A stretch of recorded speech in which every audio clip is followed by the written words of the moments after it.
అంత అమాయకులేం కాదు. ఈరోజు రాష్ట్రంలో చాలా మంది కేవలం బీసీలే కాదు, మిగతా వర్గాలకు సంబంధించినటువంటి వాళ్ళు కూడా దీనికి ముందుండి నాయకత్వం వహిస్తూ ఎట్టి పరిస్థితుల్లో ఈ బిల్లు పాస్ చేయాలని చెప్పి పాస్ చేయించడమే కాదు, ఆనాడు సైంటిఫిక్గా సర్వే జరుగుతూ ఉంటే సర్వేలో పాల్గొని ప్రోత్సహించి చైతన్యం కలిగినటువంటి ప్రగతిశీల భావాలు కలిగిన ఈ తెలంగాణ సమాజం పెద్ద ఎత్తున దీన్ని ప్రోత్సహించింది. ఈ సమాజం అంత అమాయకత్వంతో కూడుకున్నటువంటి సమాజం కాదు తెలంగాణ సమాజం. మీరు చేస్తున్న ఆగడాలన్నింటినీ గమనిస్తూనే ఉంది. అందుకే రేపు బీజేపీ ప్రభుత్వానికి బీజేపీ పార్టీకి వ్యతిరేకంగా ఓబీసీ బిల్లును రాకుండా అడ్డుపడుతున్న బీజేపీ ప్రభుత్వానికి బీజేపీ పార్టీకి వ్యతిరేకంగా ఈరోజు రాష్ట్రంలో రేపు బంద్ జరగబోతా ఉంది. ఆ బంద్కి వ్యతిరేకంగా ఉన్న ప్రయత్నాలు చేసే కుట్రలు కూడా జరుగుతాయి. కాబట్టి ఆ బీజేపీకి ఈ బిల్లు రాకుండా అడ్డుపడుతున్న కేంద్ర ప్రభుత్వానికి వ్యతిరేకంగా జరుగుతున్నటువంటి ఈ బంద్లో అందరూ పెద్ద ఎత్తున పాల్గొని ఈ ఓబీసీ బిల్లు సాధించడం కోసం, ఓబీసీల రిజర్వేషన్ కోసం అందరూ పెద్ద ఎత్తున పాల్గొనవలసిందిగా కూడా విజ్ఞప్తి చేస్తాం.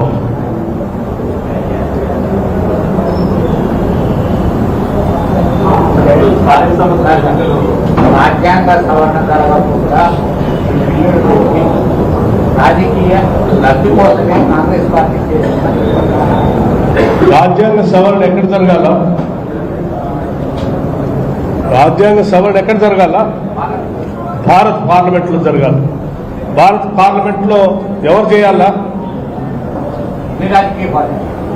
అన్ని రాజకీయ పార్టీలు మద్దతు ఇచ్చి మీరు చేయండి అని అడుగుతా ఉంటే పెట్టకుండా ఆపుతున్నది ఎవరు?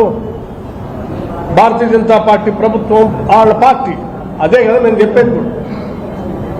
ఇవాళ తెలంగాణ రాష్ట్రంలో ఉన్న అన్ని రాజకీయ పార్టీలు ఏకగ్రీవంగా మద్దతు ఇచ్చి పంపించాయి.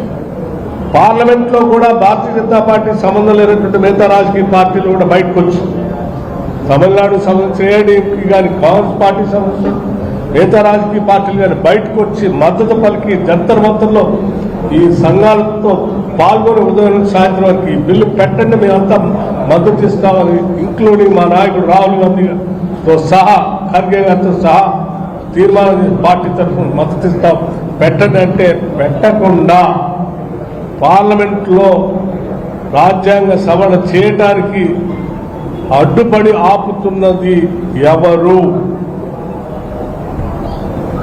బీజేపీ, మోడీ గారి నాయకత్వంలో ఉన్న ప్రభుత్వం.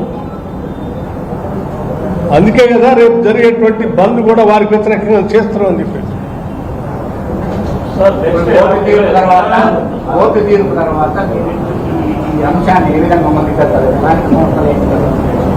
తప్పనిసరిగా మేము కాంగ్రెస్ పార్టీకి ప్రభుత్వానికి చాలా చిత్తశుద్ధి ఉంది దీంట్లో. అందుకే ఇటు హైకోర్టులో కానీ సుప్రీంకోర్టులో కానీ నిష్ణాతులైనటువంటి వాళ్ళని మేము హైర్ చేశాం.